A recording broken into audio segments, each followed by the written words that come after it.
ಓಂ ಶ್ರೀ ಗುರುಭ್ಯೋ ನಮಃ. ಹರಿ ಓಂ. ಮುಹೂರ್ತ ಶಾಸ್ತ್ರದಲ್ಲಿ ಗಂಡ ದೋಷ ಅಂತಿರುತ್ತೆ.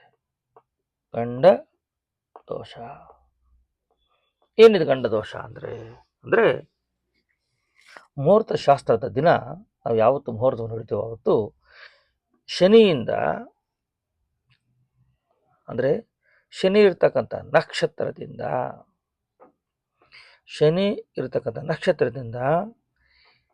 20ನೇ ನಕ್ಷತ್ರ ಯಾವುದೋ ಅದನ್ನು ಗಂಡ ದೋಷ ಅಂತ ಕರೀತಾರೆ.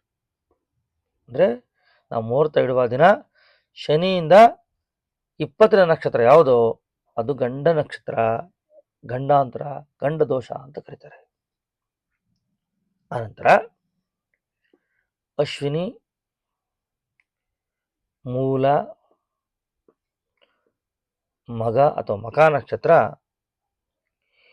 ಈ ಮೂರು ನಕ್ಷತ್ರಗಳ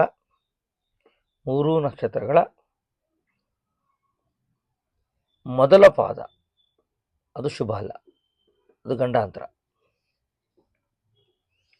ಇನ್ನು ಜ್ಯೇಷ್ಠ ನಕ್ಷತ್ರ, ಆಶ್ಲೇಷ ನಕ್ಷತ್ರ, ರೇವತಿ ನಕ್ಷತ್ರ ಇವುಗಳ ಕೊನೆ ಪಾದ ಅಂದರೆ 4ನೇ ಪಾದ, ಇವುಗಳ ಅಂತ್ಯಪಾದ, ಕೊನೆಯ ಪಾದ 4ನೇ ಪಾದ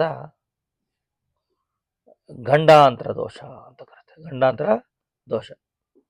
ಅದರಿಂದ ಶುಭ ಕಾರ್ಯಗಳಲ್ಲಿ ಶನಿ ಇರ್ತಕ್ಕಂಥ 20ನೇ ನಕ್ಷತ್ರ ಇರಕೂಡದು. ಅಶ್ವಿನಿ, ಮೂಲ, ಮಗ ಈ 3 ನಕ್ಷತ್ರಗಳ ಪ್ರಥಮ ಪಾದದಲ್ಲಿರಬಾರ್ದು. ಇನ್ನು ಜ್ಯೇಷ್ಠ, ಅಶ್ಲೇಷ, ರೇವತಿ ಈ ನಕ್ಷತ್ರಗಳ ಕೊನೆಯ ಪಾದದಲ್ಲಿ ಮುಹೂರ್ತ ಇಡಕೂಡದು. ಅದಕ್ಕೆ ಗಂಡ ದೋಷ ಅಂತ ಹೆಸರು. ಇದು ನೋಡಿಕೊಂಡು ಮುಹೂರ್ತ ಇಡಬೇಕು. ಒಳ್ಳೆಯದಾಗಲಿ. ನಮಸ್ಕಾರ.